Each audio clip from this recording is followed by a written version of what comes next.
Long, long ago, in the forests of Joseon, many wild animals lived. Among them, the tiger was the apex predator. The tigers that naturally inhabited the Korean forests in ancient times were Siberian tigers, a species boasting the largest size among all tigers. At that time, many people lived in thatched roof houses, and there are many records of tigers as large as houses. This very large animal was a disastrous existence that people at the time could not resist with force. Therefore, it was praised as a sacred being and revered as the god of the mountains. Much later, a special organization was even created to prevent human casualties from tigers. But in some villages, young men formed groups to confront the tigers. This story takes place in a village in Hamgyong County, South Hamgyong Province. One afternoon, a young man in the village's urgent shout tore through the quiet mountainside. "A tiger has fallen into a trap! A tiger has fallen into a trap!" A large tiger had fallen into a pit dug by the young men of the village, easily over 4 meters deep. Hearing the urgent voice of the young man, the other young men who had made the trap rushed over. "Finally, we caught a tiger. You bastard, you're the one who took my puppy. Was it you who took my calf too?" The enraged young men all came running with large clubs in their hands. Then, one of them, a man with the surname Park, who seemed to be the leader, shouted, "Let's beat this tiger to death." The trap was very deep, and the tiger was very large, so the people threw whatever weapons they could find at the tiger to beat it to death. Some young men said they should just let the tiger tire itself out, but the excited young men lacked the patience to wait. Inside the pit, the tiger roared loudly and struggled, but the fury of the angry young men showed no signs of abating. After being beaten for quite some time, the tiger's suddenly's eyes flashed, and it leaped out of the deep pit in one bound. The young men were terrified by the unexpected situation, and the tiger quickly disappeared into the forest. A few days later, it was night. In the middle of the night, Mr. Park, who had been fast asleep, woke up to the quiet movements of his bride getting up. "My dear, where are you going at this hour?" "Just for a moment. I have something to take care of." "Ah, please be careful." In those days of Joseon, toilets were not inside the house, so going to the restroom in the middle of the night required going outside. It was at that very moment, along with the roar of a large tiger, the scream of a woman was heard. The startled groom rushed out, but the tiger and his bride had already vanished. "A tiger has taken someone! A tiger has taken someone!" The groom, his face pale, ran through the village in the middle of the night, shouting.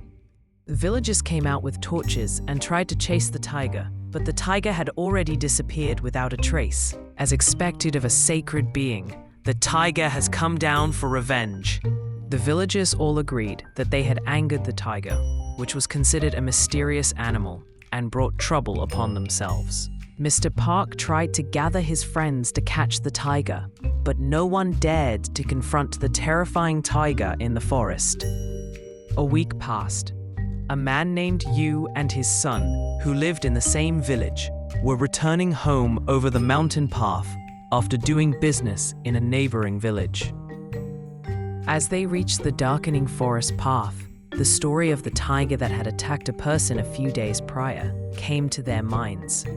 In those times, tigers were thought of not just as animals, but as sacred beings with mysterious powers. So the man was worried that the young men of the village might have angered it and brought misfortune. Just then, the father, who was walking along the path, suddenly stopped. His father was trembling with fear, his mouth wide open and unable to speak. "What's wrong, father?" The son looked where his father was staring and was startled. There stood a tiger as large as a house, its fierce blue eyes gleaming. The son and father stood frozen for a long time in front of the enormous tiger. It was strange. The tiger, which they had encountered a while ago, was not attacking the man and his son, but simply standing there. "Father, the tiger isn't moving." "Yes, I don't know the reason, but let's quickly go back another way." "Wait a moment, the tiger looks strange."